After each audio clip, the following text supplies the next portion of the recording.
আসসালামু আলাইকুম এভরিওয়ান, কেমন আছেন সবাই? আশা করি সবাই অনেক ভালো আছেন। আলহামদুলিল্লাহ, আমি আমার পরিবারের সবাইকে নিয়ে অনেক ভালো আছি। শুরু করছি নতুন আরেকটি ব্লগ। আশা করি আপনাদের ভালো লাগবে।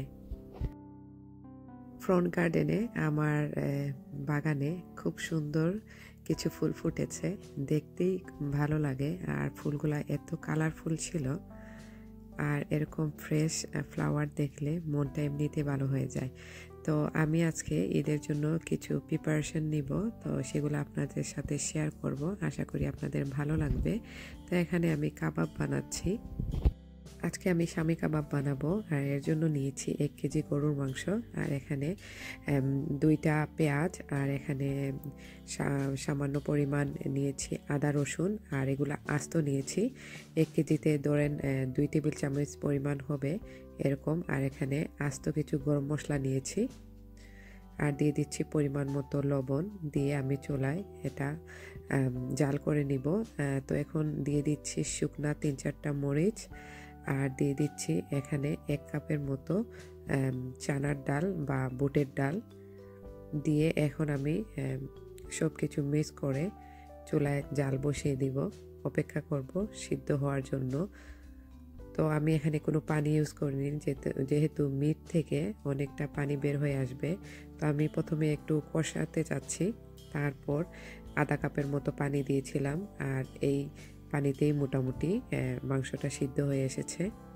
তো সিদ্ধ হতে প্রায় 40 মিনিটের মতো সময় লেগেছে। আর এখন আমি আস্ত যে গরম মশলাগুলো ছিল সেগুলো এখন তুলে নিচ্ছি। আজকে যে আমি শামি কাবাবটা বানাচ্ছি, এখানে আমি কোনো এক্সট্রা মশলার প্যাকেট ইউজ করব না কাবাবের। জাস্ট আমি যে গরম মশলাগুলো দিয়েছি আর আদা রসুনের পেস্ট, আর কিছুই না। তো এখন আমি ভালোভাবে মাশ করে নিচ্ছি।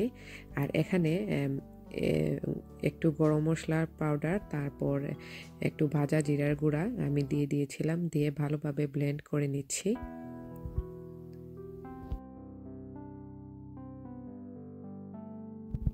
ব্লেন্ড করার পর এই যে কিমাটুকু, এখানে আমি আমার পছন্দ মতো আরও কিছু মশলা এড করে নিচ্ছি। তো এখানে দিয়েছি কাঁচা মরিচ একটু ঝাল হওয়ার জন্য, যেহেতু এখানে আগে শুধু শুকনা মরিচ ইউজ করেছি আমি।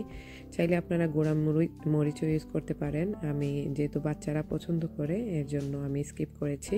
আর এখানে দিয়ে দিচ্ছি ধনে পাতা কুচি আর পুদিনা পাতা কুচি, আর এখানে 1 টেবিল চামচের মতো আমি দিয়ে দিয়েছি ঘি, আর একটা ডিম। চাইলে আপনারা এ সময় এখানে ব্রেড ক্রামও দিতে পারেন। তো প্রথমে আমি ভেবেছিলাম যে ব্রেড ক্রাম লাগবে না, তো সব কিছু মাখানোর পর মনে হচ্ছিল যে একটু নরম হয়ে এসেছে। তো আমি এখানে প্রায় আধা কাপের মতো ব্রেড ক্রাম ইউজ করেছি, করে তারপর কাবাবের শেপ করে সবগুলো কাবাব বানিয়ে নিয়েছি।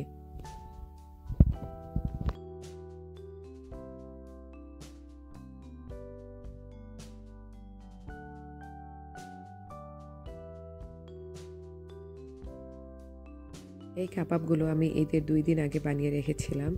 তো এগুলো আমি এখন ডিপ ফ্রিজে ফ্রোজেন করে রেখে দিব। আর কয়েকটা আমি এখন সাথে সাথে ভেজে নিচ্ছি বাচ্চাদের জন্য, আর খেয়েও দেখব কেমন টেস্ট হয়েছে। মাশাল্লাহ, কাবাবগুলো সাথে সাথে বানিয়ে নিয়েছিলাম, এত ফ্রেশ আর খেতেও খুব মজা লেগেছে। তো এই যে আমি বাচ্চাদের জন্য কয়েকটা এখানে বানিয়ে রেখেছি। আর এই ক্লিপসটা হলো ঈদের ঠিক আগের দিন, আরফার দিন। তো এখানে আমি তেলের পিঠা বানাচ্ছি। আমাদের তো ঈদের দিনের সকালবেলা তেলের পিঠা থাকতেই হবে, আর সাথে নুনের পিঠা। তো এটা আমাদের সিলেটের সবারই ট্রেডিশনাল নাস্তা বলতে পারেন। আর কুরবানি দিয়ে বিশেষ করে আমরা চালের রুটি, দুপুরবেলা কুরবানির মাংস রান্না করার পর চালের রুটি আর চই পিঠা দিয়ে দুপুরের খাবারটা খেয়ে থাকি, বা মেহমান আসলে মেহমানদেরকেও আমরা এই নাস্তাগুলো দিয়ে থাকি। আর আমার তেলের পিঠা বানানো অলরেডি হয়ে এসেছে। আর আজকের তেলের পিঠা মাশাল্লাহ সবগুলা এত সুন্দরভাবে ফুলে উঠেছে, আর সেই সাথে অনেক মজাও হয়েছে। তো সবগুলা তেলের পিঠা আমি বানিয়ে নিয়েছি। ইংল্যান্ডে তেমন একটা কুরবানি ঈদের আমেজ বোঝা যায় না, যেহেতু কুরবানি সরাসরি দেওয়া হয় না।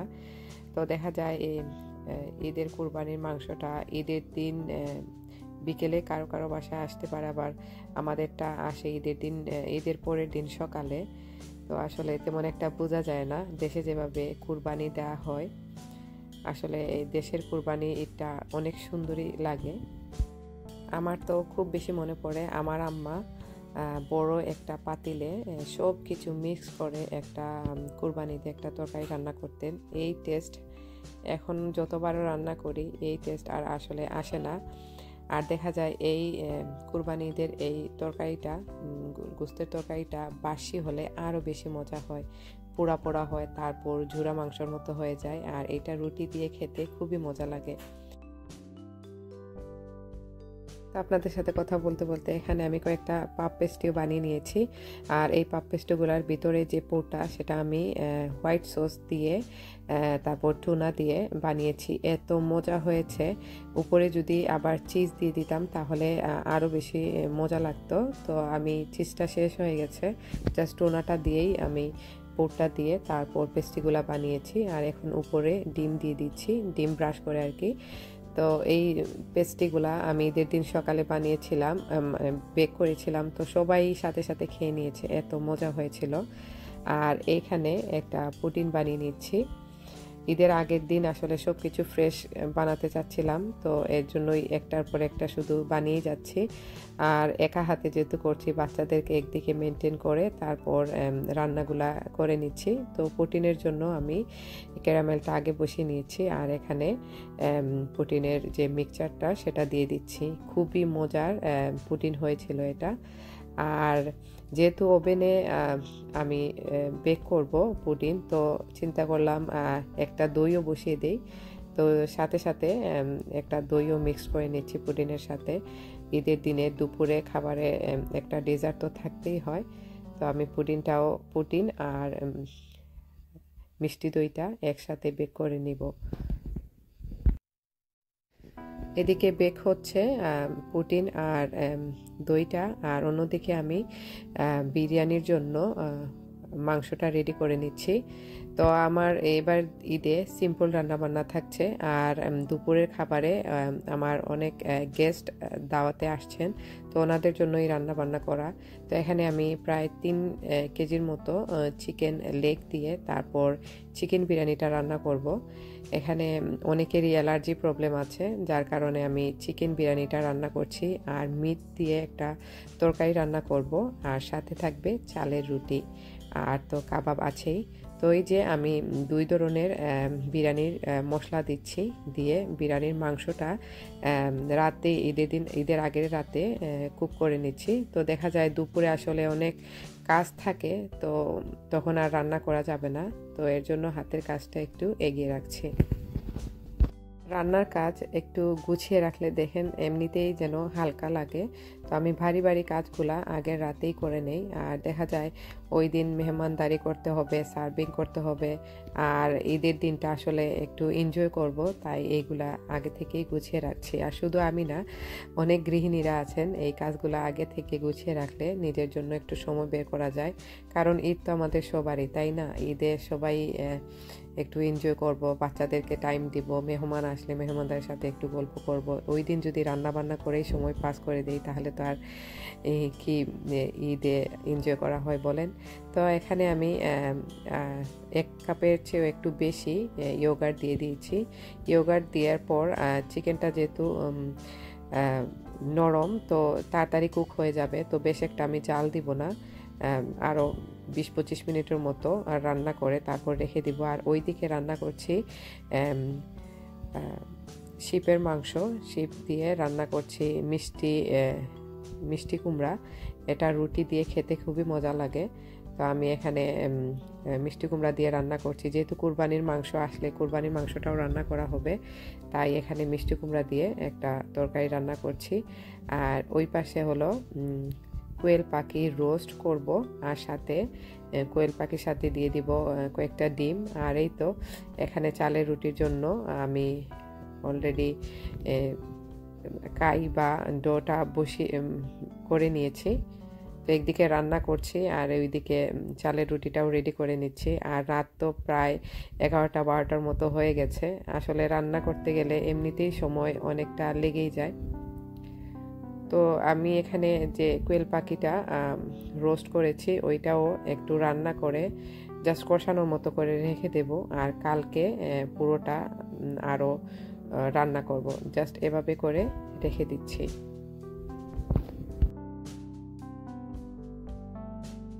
এদিকে আমি যে চালের রুটির ডো করেছিলাম, প্রথমে চিন্তা করেছিলাম যে রুটি আজকে বানাবো না, কালকেই বানাবো। তো পরে চিন্তা করলাম আসলে হাতে তো টাইম থাকবে না, আর বেশ কয়েকটা রুটিও বানাতে হবে।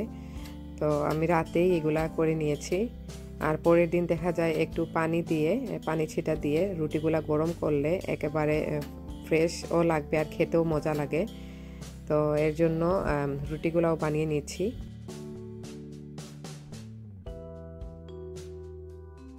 প্রথমে মনে করেছিলাম কয়েকটা রুটি হবে, পরে দেখা যায় বানাতে বানাতে প্রায় 30-40টার মতো রুটি হয়ে গেছে। তো বেশ অনেকখানি রুটি।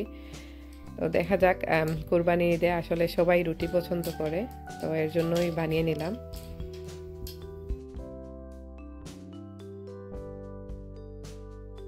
রান্না বান্না প্রায় সব কিছুই শেষ, আর কিচেনটাও ভালো করে গুছিয়ে নিলাম। আর এখানে বিরিয়ানির জন্য যে চিকেনটা রান্না করেছি সেটা, আর ওই পাশে হলো মিষ্টি কুমড়া দিয়ে যে শিপের মাংস রান্না করেছিলাম ওইটা। আর এখানে আছে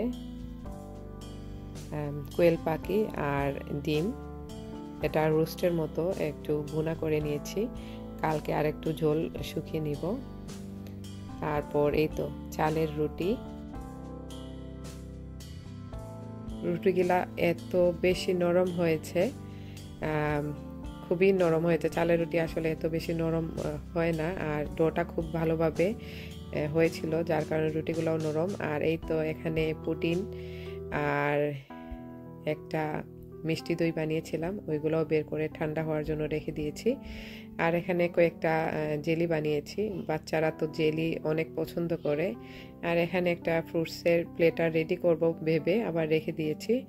আর আসলে টায়ার্ড লাগছিল, এখন রেখে তারপর চলে যাব। আর এখানে কিছু সার্ভিং ডিশ বের করে রেখেছি সকালে যাতে ঝামেলা না হয়। আর এই দেখেন ঘড়িতে প্রায় 2টা বাজে। তো চিন্তা ভাবনা সকালে ঈদের নামাজে যাব বাচ্চাদেরকে নিয়ে, তো এর জন্যই এখন বেডে চলে যাব। আর এতটুকুই ছিল আমার ঈদের আগের দিনের প্রিপারেশন। আশা করি আপনাদের কাছে ভালো লেগেছে। ভালো লাগলে অবশ্যই কমেন্ট করবেন। আসসালামু আলাইকুম।